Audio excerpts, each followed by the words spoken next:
What's up, everybody? Grant Wise here. Welcome to the Marketing Genius Podcast. Very excited today to be joined by my guest, the one and only Massive Agent, the founder of the Massive Agent Podcast, Dustin Brohm. Hopefully I said that last name right. Dustin, man, thank you for jumping in with us today. You bet, man. Thanks for having me. Dude, the name Massive Agent still cracks me up. I think it's so weird because I was walking the dog when I decided to do my podcast, and I was like, okay, I need a name, and the name Mega Agent came to mind, and I'm like, what's bigger? I'm like, Massive Agent. I'm like, screw it, let's just do it. And so I think it's stupid, but it works. That's awesome, man. That's awesome. Yeah, man. I appreciate you having me on the show. This is an honor. Oh, well, I appreciate that. Appreciate that for sure. Well, I'm pumped to add some value to our listeners today. So let's dive in, man. Who is Dustin? Who are you, and how did you get to where you are today? Awesome. Yeah. So I'm a real estate agent. I am an agent. I have been so for about 9 years in Salt Lake City, Utah. And, I kind of fell into real estate. It's weird because I don't think anyone ever grew up thinking I'm going to be a realtor or I'm going to be a loan officer. They just, one thing happens, it leads to another, and then they get into the industry. All growing up, all through my early 20s, mid 20s, I was working dead-end jobs, car washes, detailing cars, call centers, customer service, nothing really. I didn't know what entrepreneurship was. I really didn't. I thought that rich people, successful people, business owners were different people that's just a different world, almost a different species. And then I read Rich Dad, Poor Dad. And it completely opened my mind to what entrepreneurship is, and that, hey, you can actually run your own business. And it turned me on to real estate. I thought I was going to start flipping homes and making $100,000 a month, and all would be good. Started getting into that world, realized it's not as easy as they show on TV, and it doesn't all happen in one 30-minute episode. And so I got my license, and I don't even know how, but I got a client. I think it was my broker referred me a client or something because I had my license, and I helped him buy a home, and I really enjoyed it and started moving forward as a realtor who also was open to investments when they popped up. But that's how I fell into representing other buyers and sellers. But the first 4 years were rough, man. I was struggling. I could not make ends meet, couldn't pay the bills because I was doing all this stuff my mentor was telling me to do, door knocking, cold calling, stuff like that. I hated that. That doesn't align with my personality at all. And so I was struggling, and out of necessity, I started Googling how to get real estate leads. And I came across a blog from Easy Agent Pro, the website company. And they turned me on to the concept of content marketing and how I can actually, by putting out content like a blog article or video, I could actually attract clients to me who call me and want to hire me. And that was a total game-changing shift in my mind because I always thought you had to chase down business. I thought you had to have a name tag on, chase people down in the produce section, ask them if they are planning on buying or selling a home because that's what my mentor did. And so it changed everything once I started to create content. So I launched a website. At the time, it was like $600 to get started, which to me was like, I'm putting my whole fortune on the line here. I didn't have money at all. Couldn't pay bills. And I went all in because I had some mentors who are bloggers that I was looking up to, and it worked. And it worked within a few months. I think it was, it just happened to validate the whole thing fairly quickly for me, which is not the norm, but I feel like I was supposed to go down this journey. And naturally, as you know, once you create the content, now you have to get people to see it. You have to get people to know it exists. And that's a whole other game. So I got into social media, I got into Facebook ads, I got into learning how to promote stuff online. That changed everything. And then I started sharing it with other agents. I started sharing what I was doing that was working with other agents. And, fast forward, I launched a podcast, Facebook group, stuff like that. And now the majority of my time is helping other agents with marketing and helping them to do what I did with my business. I love it, man. I love it. I love the transition there. I've really been saying this a lot lately. Most brokers and most broker provided real estate coaches or business coaches, they're teaching most agents to become producers, because that's what complements the broker's business model, is to have a ton of producers. And therefore they teach you like production like activities. So call as many people as you can, email as many people as you can, door knock as much as you can. I mean, whatever action, repetitive action that you can take, go do that, because then you become a producer and you'll help us grow the company. When, I think they would do everybody a much better service if they taught people how to be business owners. So I definitely empathize with you a little bit on the whole prospecting mindset. I'm glad somebody grabbed you and got you out of that. But talk to me a little bit about, content marketing. It sounds like you were in it when you've seen like the evolution of content marketing. Like it seems to have changed moment to moment to moment. So walk us through that a little bit. Like, what was content marketing really like as you got started, and how has it evolved over the last few years as you've been a part of it? Sure. So when I first started blogging, and that's where it all started, I launched a website called searchsaltlake.com, and I started writing articles for that website. Most of them were real estate related articles because of the searchability. People could search for certain terms and find me through Google. And so blogging at the time, it's crazy. I thought, and I think we all do this to a certain extent, we look at all the other blogs out there, all the other people that are winning, because we're learning from them, and we think that maybe we're late to the game, right? Well, even today, you can start blogging and kill it. Like it's not like the train has left the station on blogging by any stretch. It felt that way, but this was before live video. So really, like, this was before stories. Snapchat wasn't even being used at scale by professionals yet. And so it was really like the written word through a blog or YouTube videos or both. And so but that's also my perspective at the time, right? I didn't ever going on the way I do now. And so I jumped in, I started writing, and dude, I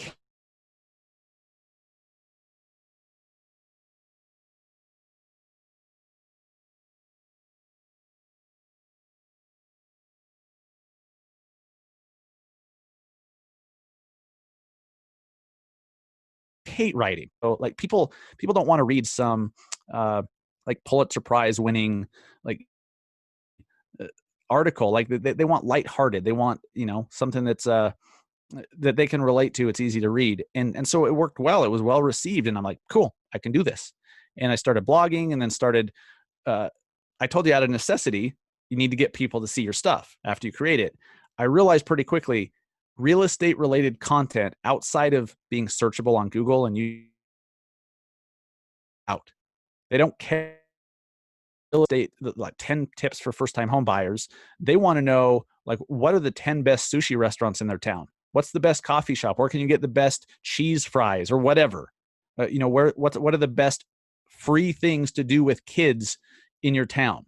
That's the stuff that you see shared in your news feeds all the time, right? People don't put their guard up like, oh, it's a realtor trying to sell me a home or whatever. They just freely share that because they want that information. So I started creating that on my real estate website, and pretty soon my traffic went up a lot. And 1 month I was getting 35,000 visitors, which is crazy for a local website. And most of them read that one article and bounced. Cool. But some of them wandered on to other parts of the website. And some of them filled out my calls to action. Some of them became leads. Some of them read articles or referred me to someone in their family who was in the market. It completely changed how I looked at it. I thought I would just, because I'm a realtor, put out a bunch of real estate content, and that's how it was done. I realized that's not how it's done. You got to get somebody's attention first and keep them coming back. And so it taught me that you got to provide what people want and just be the resource for the area. And then like that's still true today. What's changed is all the tools available to help you do it, right? All the different places you can be seen now: Instagram stories, live video through Facebook and YouTube and LinkedIn. LinkedIn's huge now. Like there's all these different places, and podcasting, flash briefings. There's no shortage of tools to help you get your name out there and to build your brand at a local level and for people to find you, you just have to pick something that resonates with you and what you're good at, what you like doing, because you've got to do it long enough to win. You'll never do that if you hate what you're doing. Yeah. So consistency matters in content marketing. Is that what you're saying? 100%. Oh, Yeah. it's everything. It really is everything. You can't do it and I've noticed this for sure. So and this is like a little bit of authenticity here. Like our business suffered in a massive way because we got so good at paid ads that we didn't do anything else. Like I took very much the lazy route. Like I just started buying as much attention as I could. And that was good to a degree. Like it bought me an audience, right? And I don't mean to speak of it that way. I don't mean like it bought me an audience, like it's nothing, right? But it helped me build my tribe. And that was great. I had that small group of people.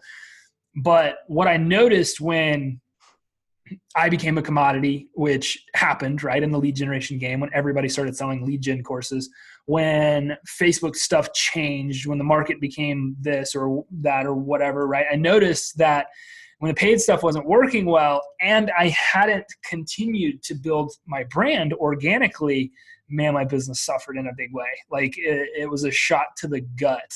So if you're listening to this, I'm a major proponent of paid advertising strategies because I think they fast track a lot of the results that most people can get. But I am equally, lessons learned, a fanatic about building a brand and creating content and doing it organically, because there's gonna be days where that organic safety net that you created inside of that brand will far outpay the paid advertisements. Right. Our world is changing so fast. I mean, we all talk about, with our friends and our spouses, like we talk about the disruption happening. We talk about how crazy it is that Amazon's delivering packages in one day by drone. We talk about how, like deep fakes and artificial intelligence and all this craziness. We talk about that, but then in our businesses, we keep doing the one thing that's been working for 10 years and we think it's going to continue forever. Well, right. Nothing continues forever. So not one thing. Right. So you, with your business, like you were killing it at the time, but it was one dimensional. Mm-hmm. And so when things changed, economics, consumer attention, the tools available, all that stuff changed. And, but I got to give you props because I've noticed you started doing a lot more video. You started doing a lot more live video, taking advantage of that because you were rolling with the punches once you started realizing, oh crap, like this is kind of dying a little bit. I gotta keep innovating along with everything else. Absolutely. You gotta roll and adjust 1,000%. And agents, there's a percentage of agents that understand that and that do it. And that's the people that have been in the industry year after year after year after year. 2008 didn't matter as much. And the next thing won't matter as much because they will always innovate with the times. But there's those people that are still caught in the whole cold call mindset where, it's like, this is going to be it forever. And there's laws that are coming out there. They're going to make that very difficult for people to make a living that way. Yeah. But, it's totally true what you said about blogging a second ago. Like you could still launch a blog today and be super successful. And I wanted to add to that, like 94% of the industry still cold calls every single day. And that's one of the oldest forms of marketing, and still door knocks, right? That's one of the oldest forms of trying to grow a business that we have. So it's true that you're not late to the party. I always tell people the best time to run Facebook ads was 5 years ago when nobody was doing it. It's when I got started 5 or 6 years ago, back in 2014. But the next best time is right now, because you can still suck at it and be pretty successful, especially in real estate when your ROI is so massive.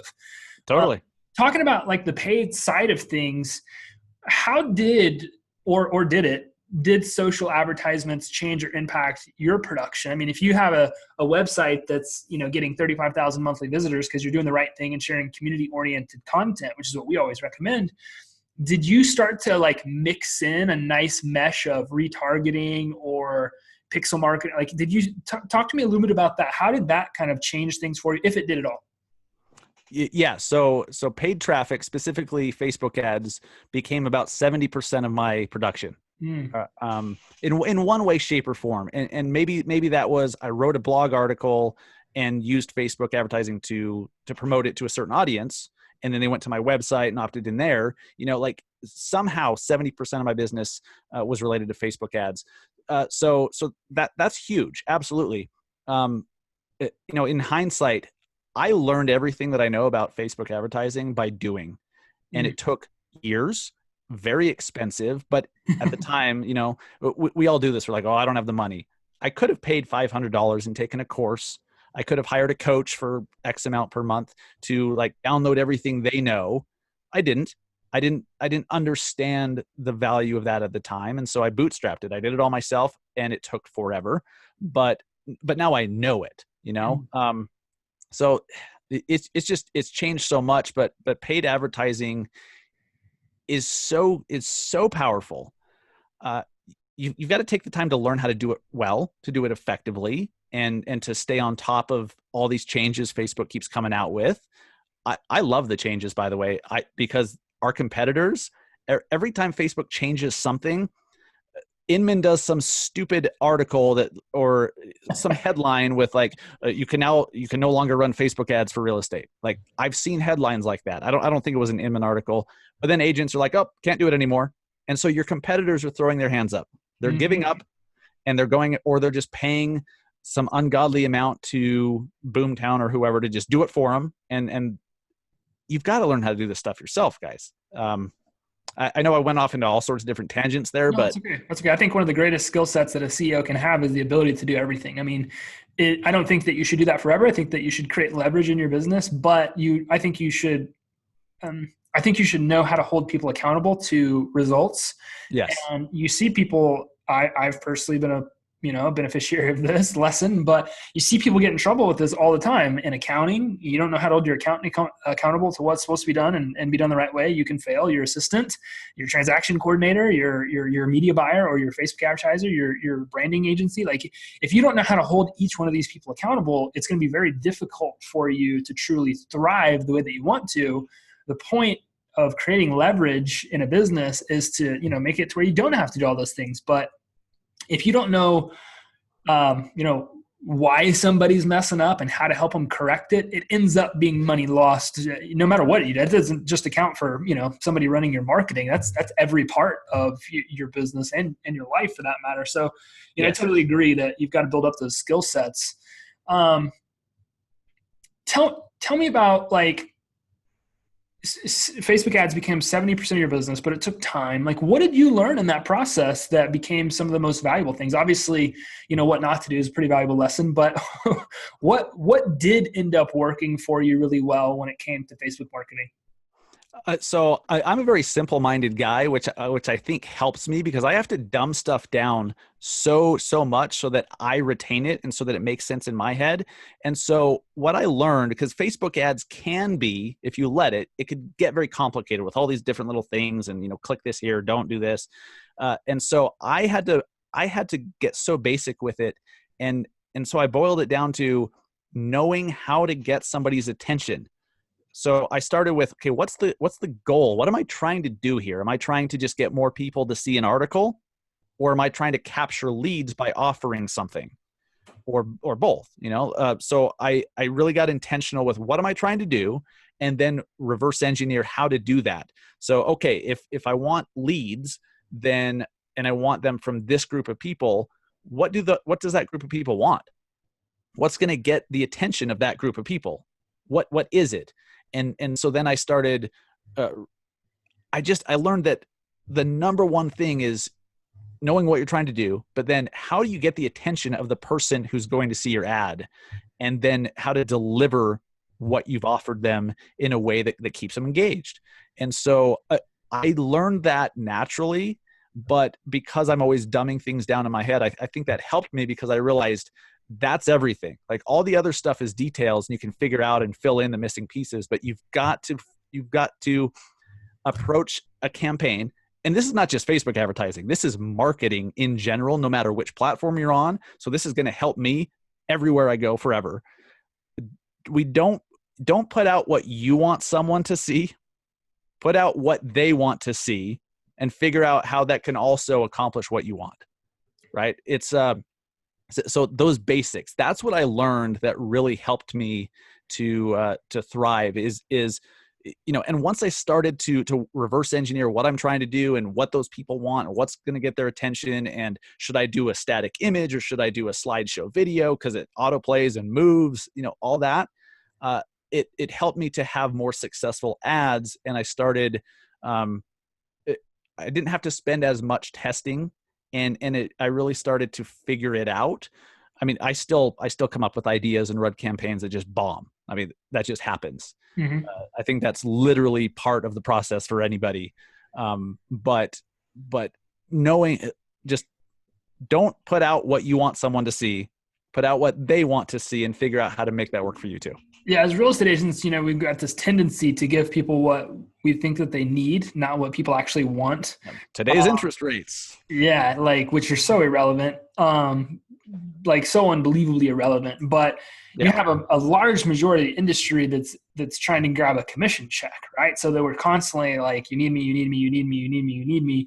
And it's annoying as hell. And it's one of the reasons that Zillow came in and so masterfully dominated the industry is because they started giving people what they wanted, which was list of homes to look at. Didn't matter if I was, broken, bankrupt, I got to sleep somewhere, right? I need a place to rent, or I need a place to buy I can afford, I've been saving, or, all types of life events that take place. Zillow helped us completely flip the way that the home buying process works and the home selling process in a lot of ways. And so you have a whole sector of an industry that's shouting from the mountaintops, hey, here's what you need. And then you have this one little guy over here in the corner that turned into a monster that was just giving people what they wanted. And it was such a great lesson, I think, for the industry to learn, is that if you know who your customer is, number one rule of marketing, and you know what they want, and you give that to them, you will have an opportunity to give them what they need. But necessity is not something that we lead with in a lot of cases. It's not really going to help us get the desired result. So, for example, putting it in my language, I realized that, the mechanism, what most real estate agents needed was Facebook ad training, right? I felt like that's what was going to help them. That's why we started doing it years ago. Mm-hmm. But that's not what they wanted. Like, they didn't want Facebook ads. They wanted commission checks, and they wanted commission checks for a very low cost. And so when we go out and we start marketing and talking and speaking, I spend maybe 2 minutes talking about Facebook ads to anybody, because it's not what anybody wants. It's just a tool that will help create what they want. And agents, I hope you're listening to this and I hope you're learning from this. If you will pay more attention to what your customer, your client wants, it will give you an opportunity to give them everything that they need and more. So I think it's a really powerful lesson that Dustin brought down here. Well, let's tell people the number one rule of marketing: you got to know who you're marketing to. How did you go about that? Like, if you sit back, in hindsight today and look at okay, now I knew who my customer was. How did you begin to discover what it was that they wanted? Community-oriented content, that's the agent's gold mine. It's their safe haven. It's what's going to protect them, because if you can build a hyper-local brand, companies like Zillow and Amazon, these other big companies, that's something that they don't have the ability to do on a hyper-local level. But how do you discover that? How do you figure out what your prospect wants to hear, what your potential client wants to hear? How did you go about that? Sure. Great question. It started with making a conscious decision to figure it out. So that's huge. First off, you have to realize, okay, I actually need to figure out what they want. So many agents just don't even bother with that. And it reflects in their marketing, because they post freaking open house flyers on Instagram, for God's sakes. It just, anyways, that's a whole other thing. But at the time that I'm learning all this and trying to grow and figure stuff out and how to get more people to see my content, I discovered Gary Vee, and I started listening to him. And he always talks about reverse engineering and what gets your attention. And so I made a conscious effort to just to pay attention to what I was doing, to what my behavior was doing when I was scrolling Facebook, when I was scrolling news feeds. And I started looking at what other people that I followed, what were they sharing? What were they posting? And I realized pretty quick, it wasn't the real estate related stuff. It wasn't. It was usually community-based stuff. The stuff I named, the 10 best sledding hills in town, the best hikes to go on with kids, that stuff is gold, and it could be shared for years to come. And that is how you build yourself up as a local expert, by getting thousands of people to see it. And even though they may not have any clue that you're a realtor yet, or they are not in the market and they won't be for years, so what?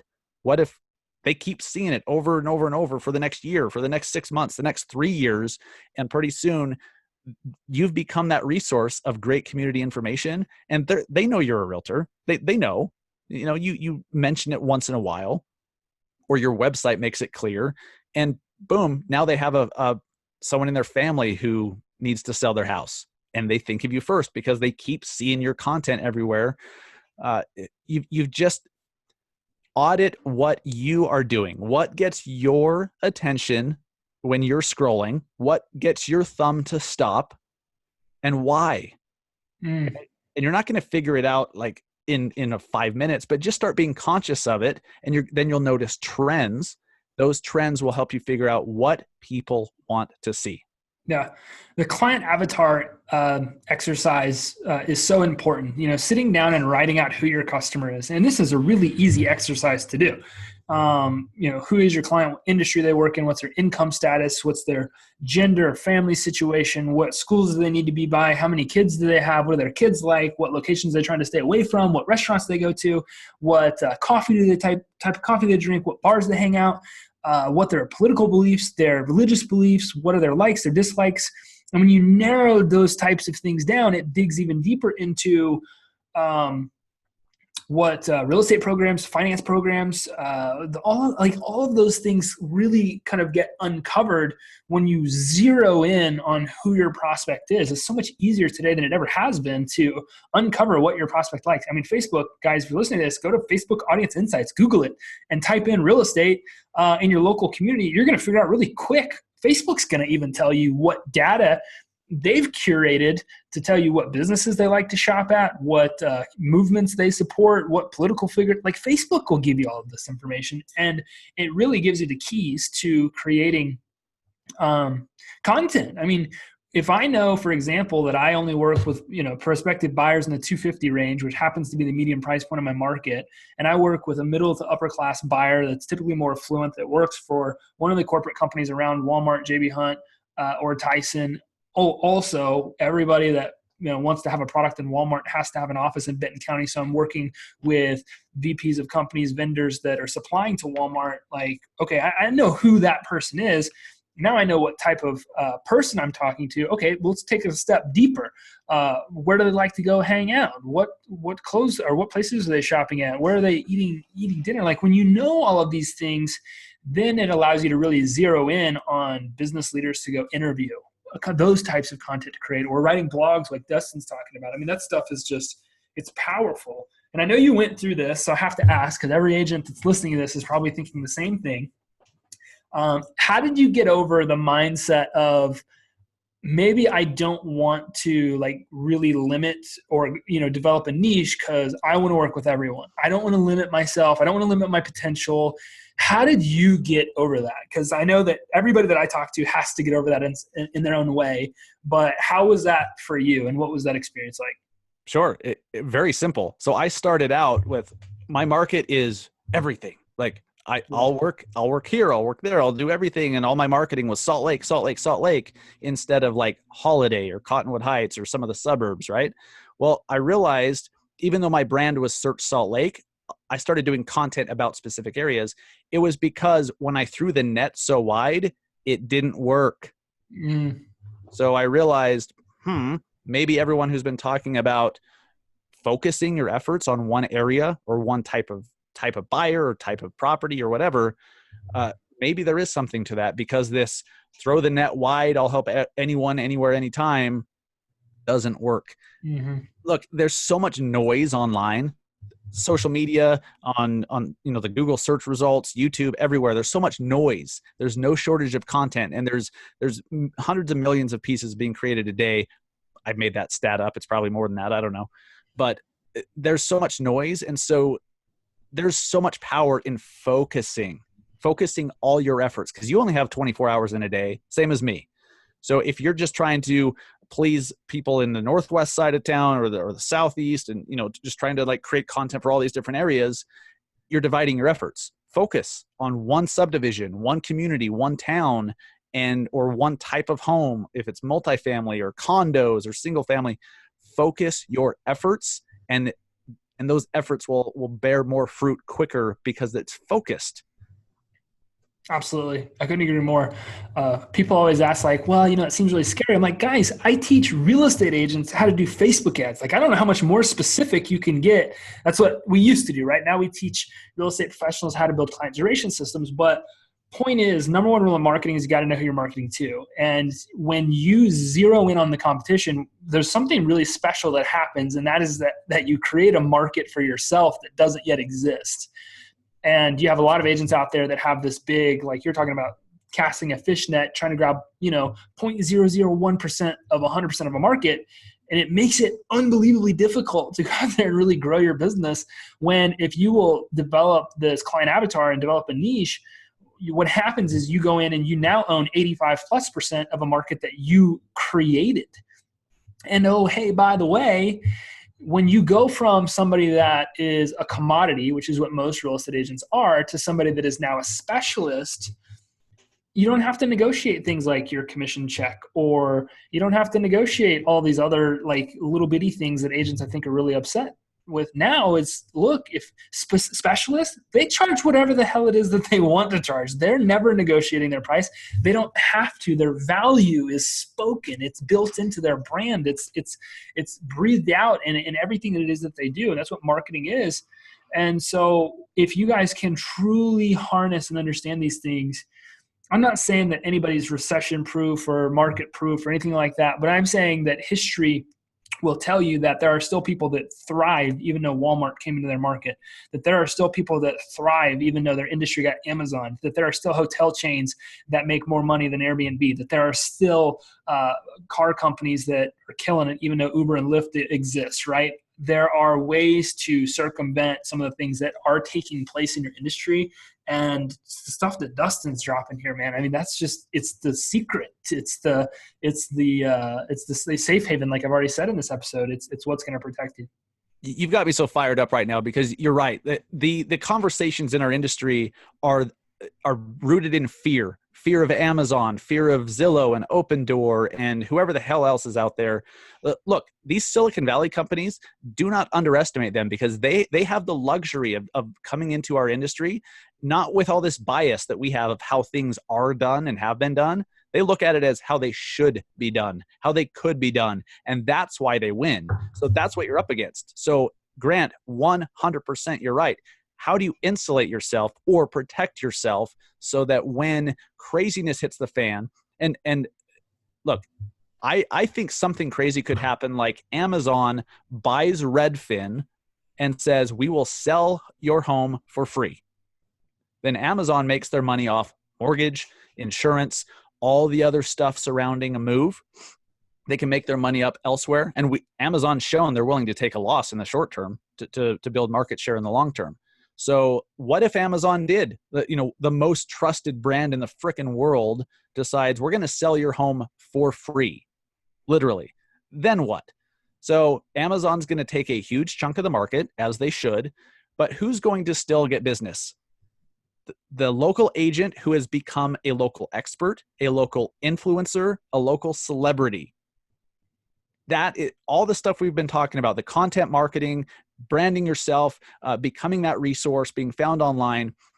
What's great about that is Zillow and Amazon, these guys, Redfin, they cannot do that at a local level to the level that you can. They just can't.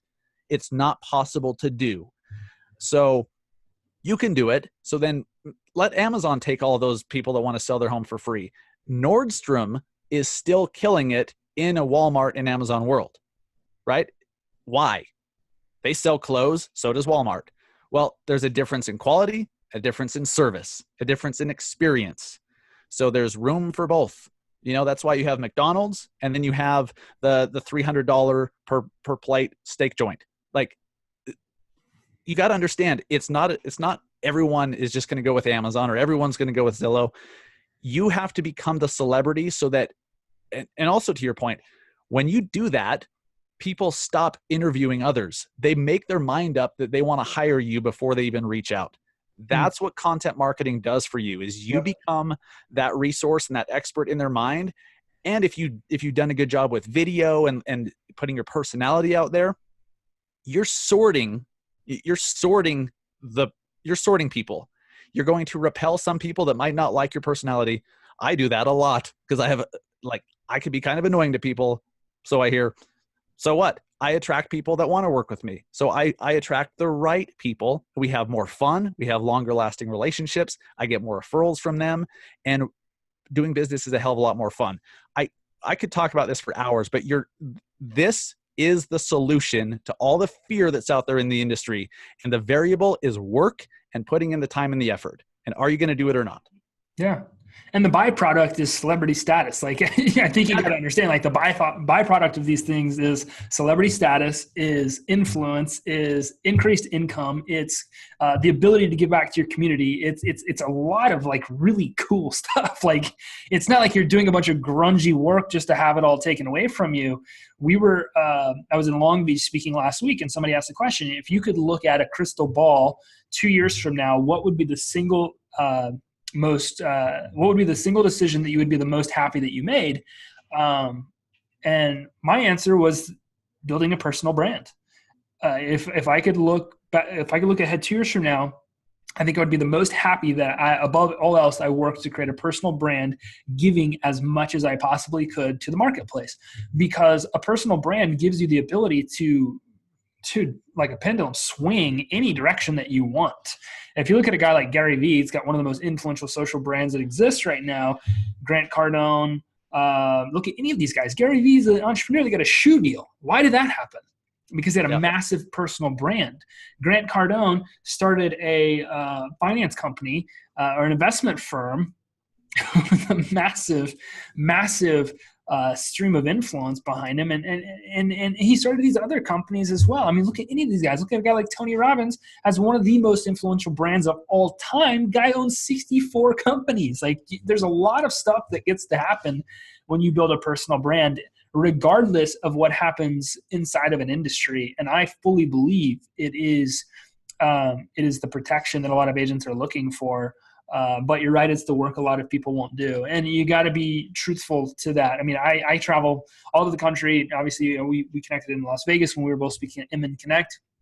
And I can ask a room of 1,000 real estate agents right now how much it costs them to get a customer. And not one person would raise their hand and tell me the answer to that question, because nobody knows. And this is something you also have to pay attention to, guys, is that, you know, the dudes or the ladies sitting up at the C-level suites at Amazon are looking at numbers on a spreadsheet saying we spent $5 million last month in marketing and we made 15. Great.